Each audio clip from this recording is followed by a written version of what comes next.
बिस्मिल्लाहिर्रहमानिर्रहीम। अस्सलाम वालेकुम दोस्तों, मेरा नाम है वकास असगर और आप देख रहे हैं विकी टीवी।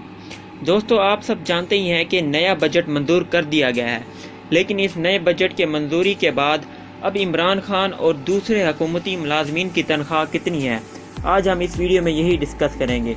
तो इससे कबल अगर आपने मेरा चैनल सब्सक्राइब नहीं किया तो चैनल को ज़रूर सब्सक्राइब कर लें और उसके साथ बेल आइकन को भी दबा दें ताकि लेटेस्ट वीडियो आप तक सबसे पहले पहुंच सके।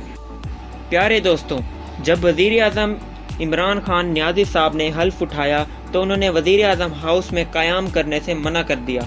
अगर वह वज़ीर आज़म हाउस में क़याम नहीं करते तो कौमी खर्चे में 1 अरब की बचत होती है। और इस वीडियो में मैं आपको चंद ऐसे वज़ीर आज़म के बारे में बताऊंगा जिनकी तनख्वाह सुनकर आप हक्का बक्का हो जाएंगे। चाइना के प्रेसिडेंट शी जिनपिंग की सालाना तनख्वाह पाकिस्तानी रुपए में 2,20,000 रुपये है।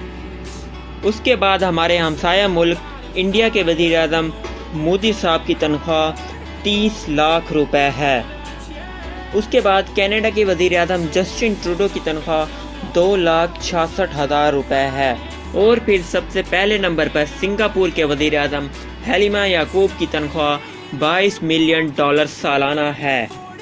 ये तो हो गई बैरून मुल्क के वज़ीर आज़म की तनख्वाह।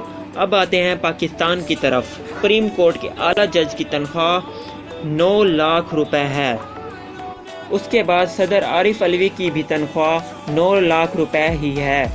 एक स्टेट मिनिस्टर की तनख्वाह 2,15,000 रुपए है। उसके बाद आते हैं MNA की तरफ। एक MNA की तनख्वाह 3,50,000 रुपये है।